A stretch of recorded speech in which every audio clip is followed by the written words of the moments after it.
Welcome to episode 2 of our collab podcast where we explore collaboration and partnership. I'm excited to be with you all here today as we reimagine church. I'm Justin Spurlock, and we're digging into one of the most radical, maybe most misunderstood ideas at the heart of collab. This idea of covenant. Not contract, not convenience, not even affiliation, not networking. Covenant. The idea that we're bound to one another, not because it's useful, but because it's holy.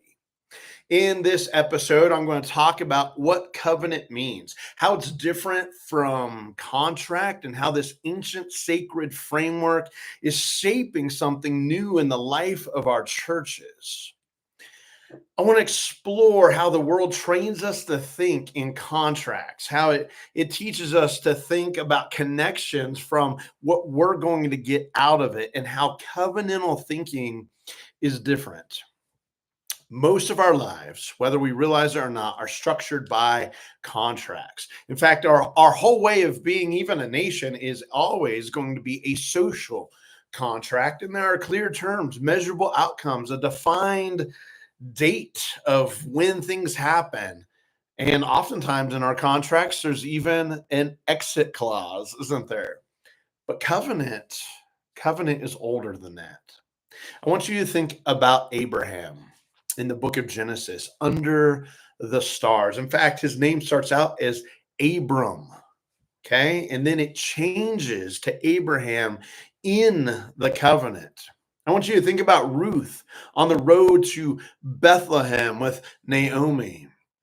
I want you to think about Jesus breaking bread with his disciples at this last meal. And he says, "This is the new covenant sealed in my blood." Covenant doesn't ask what's in it for me. Instead, it asks, who am I willing to become for the sake of us? And that's where it gets hard, because covenant holds you even when the metrics aren't working. Do you hear that? Covenant holds you even when the metrics aren't working. It draws you back into relationship when ego and exhaustion says, walk away. The church is not meant to function like a freelance agreement, friends. We're not vendors. We're members of one body, the body of Jesus Christ.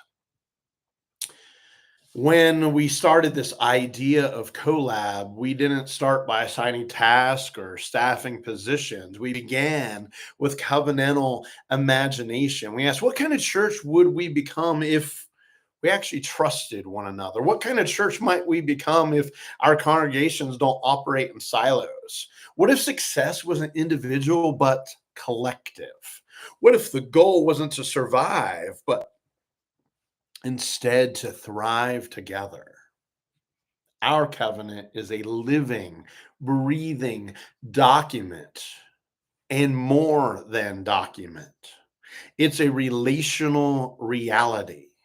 It names our commitments to pray for one another, to show up, to innovate with integrity, to fail faithfully, to listen deeply, because every congregation is different.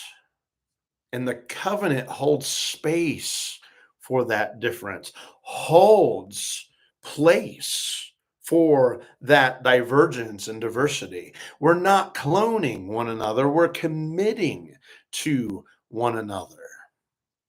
But let's be honest, covenant isn't easy, is it? It will challenge our pride. It will challenge our egos. It will expose our scarcity mindsets.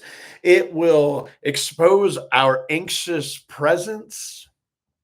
It will ask more of us than we'd plan to give or oftentimes want to give.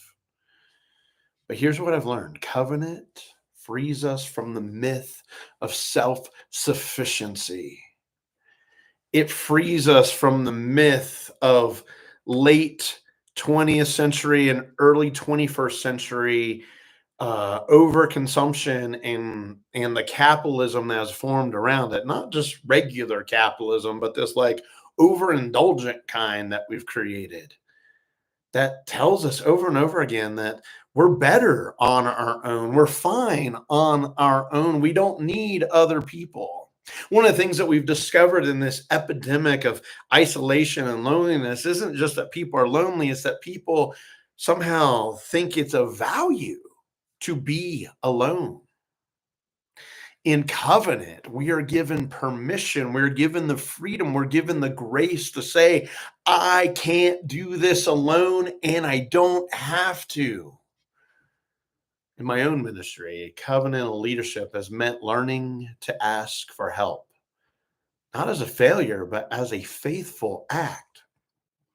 One of the things that has made my own leadership effective is that I have so many mentors in my own life. I have people that I call, that I text, that I reach out to for coffee and for lunches immediately.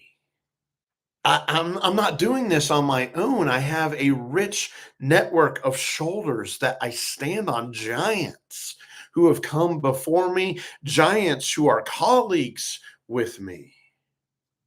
A- Asking for help's not a failure. It's not I'm supposed to have all this knowledge myself. Instead, it is the faithful act. It's meant that celebrating another person's leadership, knowledge, success, that's that's what my life, that's what my ministry is being built around. It's meant celebrating another congregation, another minister's success like it was my own. It's meant forgiving. It's meant asking for forgiveness. It's meant starting over. It's meant staying in the room. It's meant asking for room. And I can say with all sincerity, it's worth it. It's worth it to not go it alone. So here's my question for you.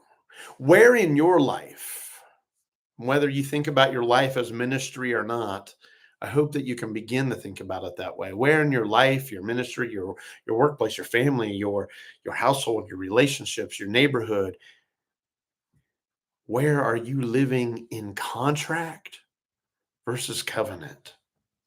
And where might God be calling you to live in covenant? Hint, it's all of those places I just named. Where might trust replace transaction? Where might trust replace transaction? What might it look like for you to say to others, we belong to each other? In my own faith, we have this belief that in life and in death, we belong to God, which I fully hold to be foundational.